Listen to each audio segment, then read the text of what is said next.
Assalamualaikum warahmatullahi wabarakatuh. Salam sejahtera, Om Swastiastu, Namo Buddhaya, salam kebajikan.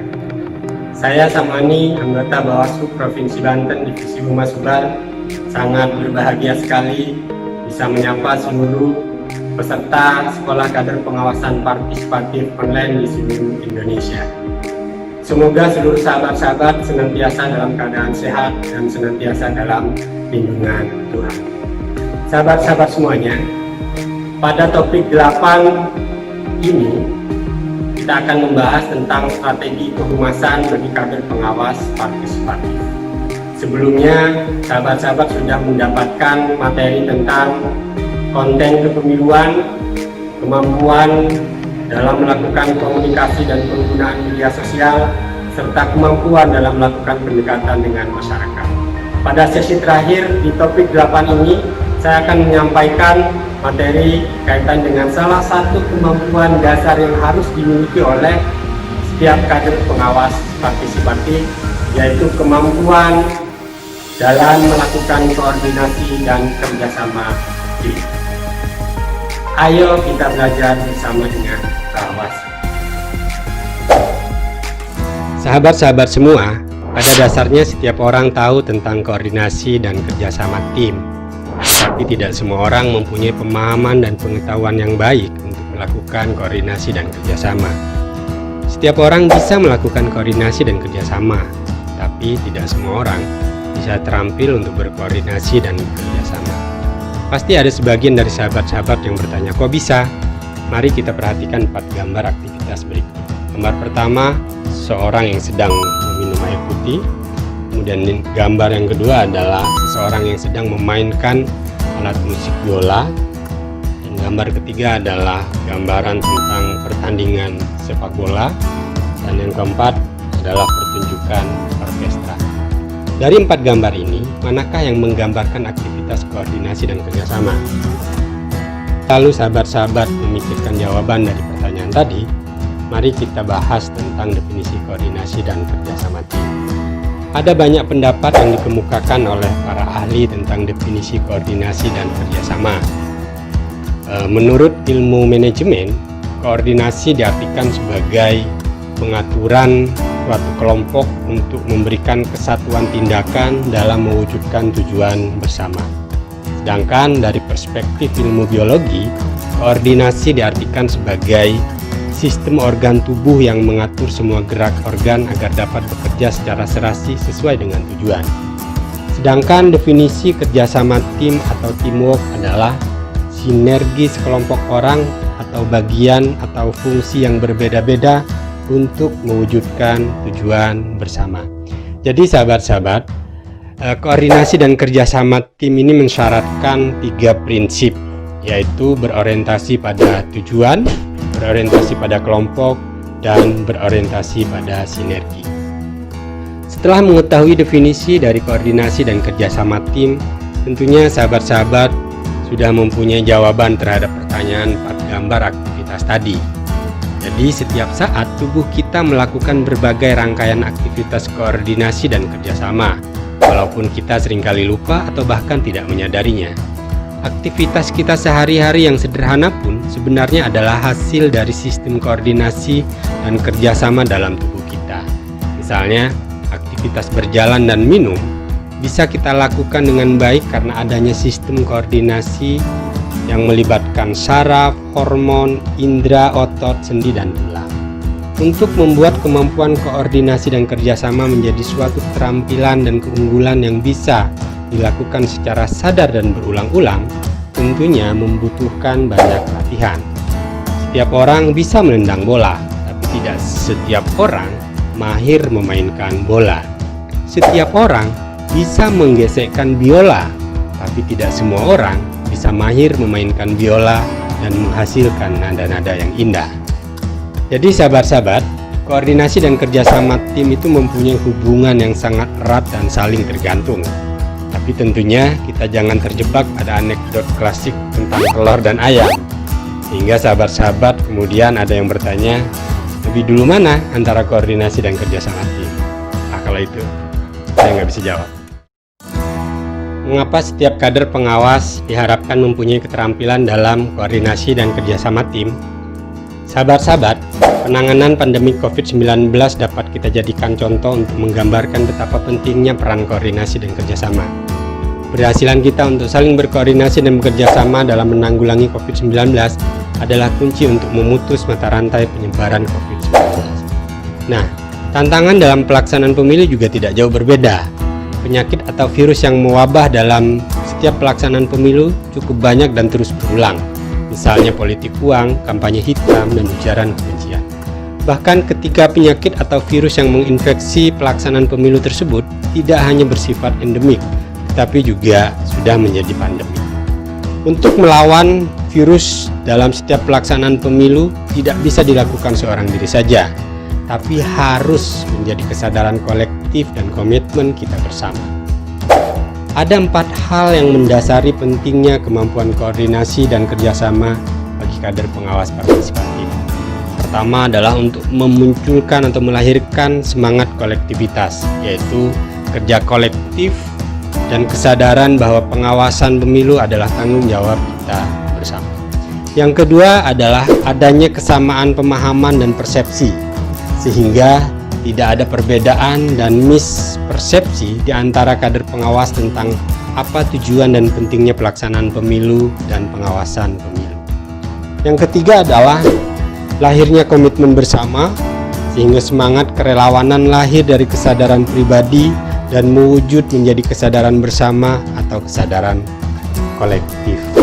Dan yang keempat, memberikan kekuatan dan daya juang, sehingga para kader pengawas dalam menjalankan perannya mempunyai mental yang kuat dan menganggap tugas pengawasan pemilu sebagai bentuk kontribusi dan pengabdiannya untuk bangsa dan negara. Berikut ini ada film pendek yang cukup kocak dan bisa menggambarkan tentang pentingnya fungsi koordinasi dan kerjasama tim.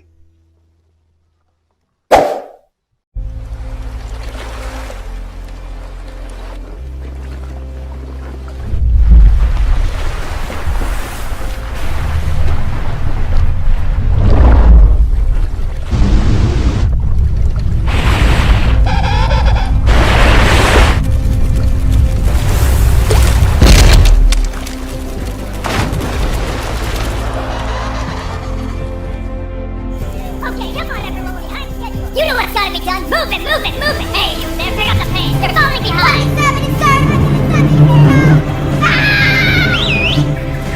Come on, let's go. Everyone, move together. We've got a threat on our hands. You there. Here we go.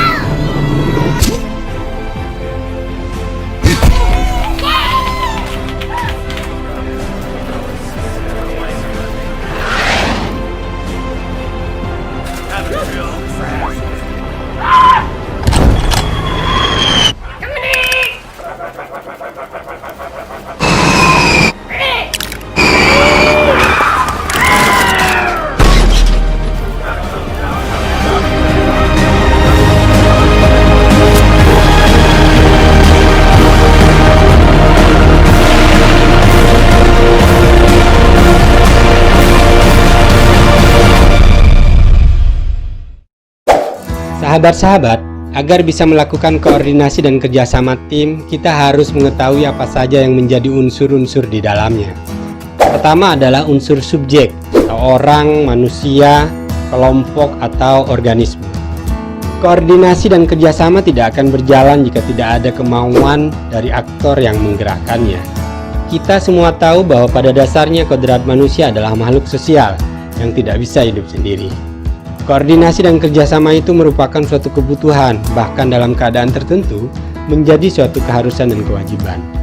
Maka tidak berlebihan jika dikatakan bahwa setiap makhluk hidup yang tidak bisa berkoordinasi dan bekerjasama akan terancam punah. Yang kedua adalah unsur misi atau tujuan yang menjadi orientasi bersama sehingga bisa menjadi petunjuk arah untuk membuat perencanaan yang baik, terukur dan terarah.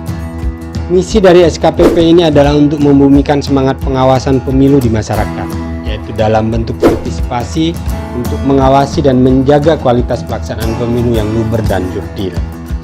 Yang ketiga adalah adanya kesamaan pemahaman atau kesamaan persepsi tentang tujuan bersama, bahwa pemilu itu adalah hajat kita bersama sehingga kita semua punya tanggung jawab moral untuk mengawasi seluruh prosesnya dan memastikan kualitas pelaksanaannya. Yang keempat adalah unsur interaksi, yaitu kesaling terhubungan dalam pola komunikasi yang positif. Kelima, adanya harmoni, yaitu untuk memadukan dan menyelaraskan gerak langkah antara Bawaslu dan kader pengawas, dan tentunya juga kepaduan gerak langkah sesama kader pengawas itu sendiri. Keenam adalah efektivitas, yaitu mengoptimalkan pencapaian tujuan dengan cara yang mudah, sederhana, dan cepat. Terakhir adalah efisien, yaitu penggunaan sumber daya yang minimal akan tetapi dengan hasil yang maksimal. Sebelum kita melanjutkan pembahasan materi berikutnya, mari kita saksikan bersama film pendek yang sangat reflektif ini.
Sahabat-sahabat juga perlu tahu bahwa koordinasi dan kerjasama tim itu mempunyai 4 sifat, yaitu pertama adalah sifat aktif, yang artinya punya inisiatif dan tidak pasif.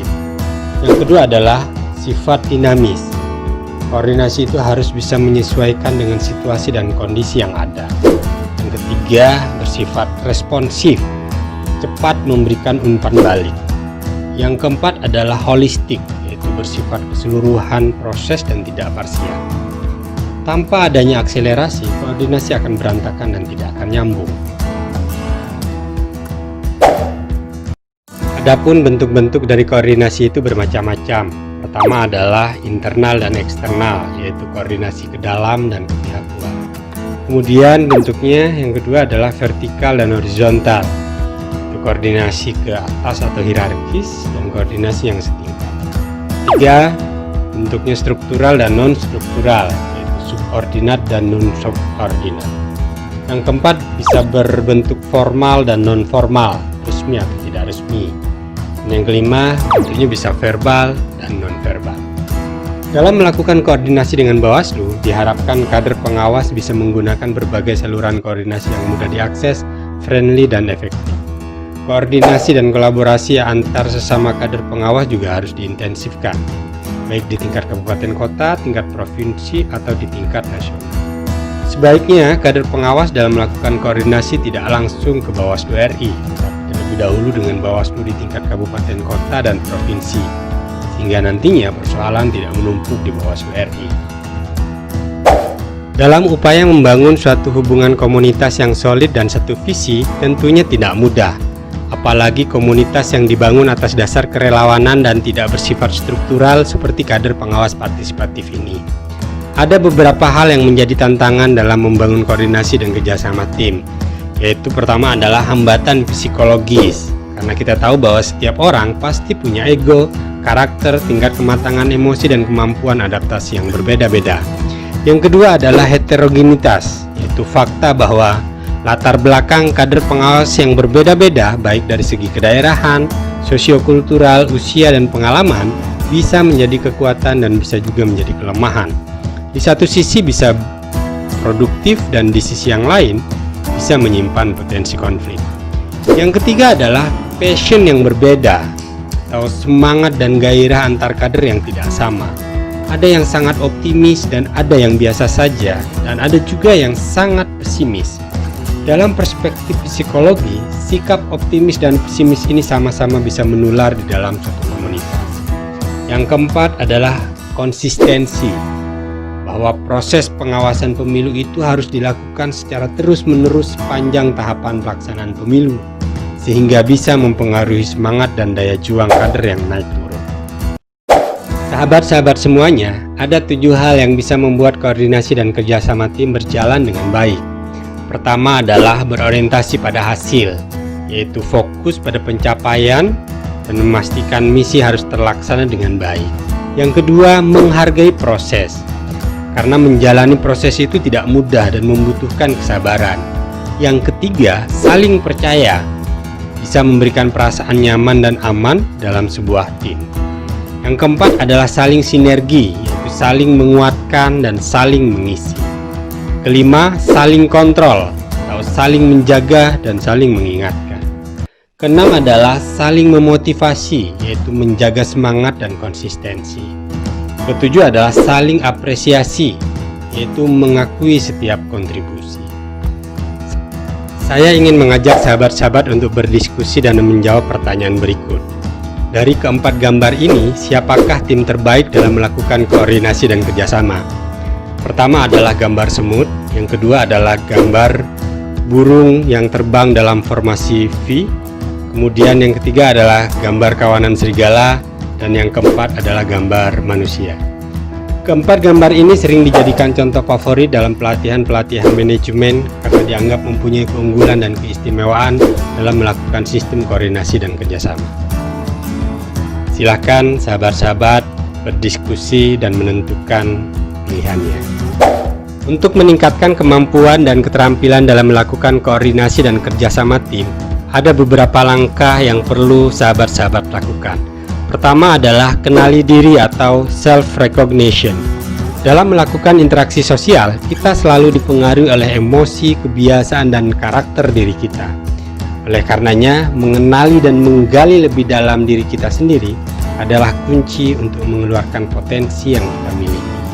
Yang kedua adalah membiasakan diri untuk menerima perbedaan, sehingga kita tidak terjebak pada pikiran yang sempit dan sikap yang introvert. Yang ketiga adalah aktif berorganisasi, karena dengan berorganisasi kita bisa berhubungan dengan banyak orang dan bisa memperbanyak jaringan sosial. Yang keempat adalah pelajarilah ilmu-ilmu sosial seperti manajemen, psikologi, sosiologi, dan komunikasi yang bisa meningkatkan kecakapan kita dalam melakukan kerjasama, koordinasi, dan hubungan sosial di masyarakat. Yang kelima adalah mempunyai rasa memiliki terhadap tujuan bersama. Yang keenam, melatih rasa tanggung jawab, karena tanggung jawab itu pada dasarnya juga perlu latihan, karena di dalamnya ada sikap berani dan sikap siap untuk menanggung segala resiko. Yang ketujuh adalah mengasah kemampuan kepemimpinan atau leadership. Nah, poin yang ketujuh ini saya pikir penting, sahabat-sahabat semuanya, karena kemampuan koordinasi dan kerjasama tim pada dasarnya adalah bagian dari kemampuan kepemimpinan. Oleh karenanya, setiap kader pengawas partisipatif diharapkan mempunyai jiwa kepemimpinan. Sahabat-sahabat semua, kemampuan kepemimpinan bukan hanya milik segelintir orang dalam piramida organisasi. Setiap orang punya potensi kepemimpinan yang perlu terus dikembangkan.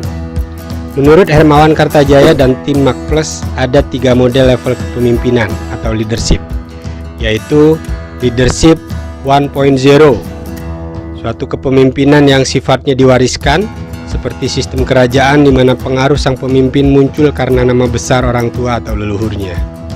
Yang kedua adalah leadership 2.0, kepemimpinan yang didasarkan pada titel serta jabatan. Pengaruh pemimpin muncul dari posisi struktural yang dimilikinya. Kesediaan bawahan mengikuti leadership 2.0 ini bisa bersifat sukarela dan bisa juga terpaksa.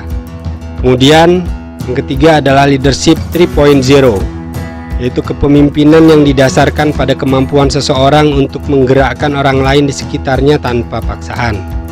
Leadership 3.0 ini mempunyai karisma di mana orang-orang secara sukarela mengikutinya, walaupun dia tidak mempunyai jabatan dan pangkat. Leadership 3.0 ini adalah kepemimpinan horizontal yang bisa dilatih dan diraih oleh setiap orang. Menurut saya konsep leadership 3.0 ini perlu dikembangkan lebih jauh lagi, yaitu leadership 4.0. Konsep leadership 4.0 ini adalah konsep kepemimpinan bersama yang didasarkan pada tanggung jawab bersama dan memposisikan setiap orang sebagai pribadi yang merdeka dan mandiri. Leadership 4.0 adalah kepemimpinan partisipatif dan kolaboratif untuk saling memberikan kontribusi dan saling menghargai. Leadership 4.0 adalah kepemimpinan yang kompatibel dengan industri 4.0 sekarang ini. Pada dasarnya, kader pengawas adalah duta dan mahkota pengawasan Bawaslu di tengah-tengah masyarakat. Terakhir, untuk menemani sahabat-sahabat semua tetap di rumah saja sambil belajar, saya sertakan daftar pustaka yang dapat menambah khazanah pengetahuan sahabat-sahabat. Selain itu, saya juga merekomendasikan sahabat-sahabat untuk meluangkan waktu menonton 5 film bagus ini yang mempunyai banyak pelajaran yang bisa kita petik tentang kekuatan, koordinasi, kerjasama, dan kepemimpinan. Demikianlah sahabat-sahabat semuanya materi yang bisa saya sampaikan. Terima kasih atas segala perhatiannya. Selanjutnya sesi ini bisa kita perdalam bersama dalam forum diskusi dan tanya jawab. Terima kasih telah bergabung dan belajar bersama dengan Bawaslu. Bersama rakyat, awasi pemilu. Bersama Bawaslu, tegakkan keadilan pemilu. Assalamualaikum warahmatullahi wabarakatuh.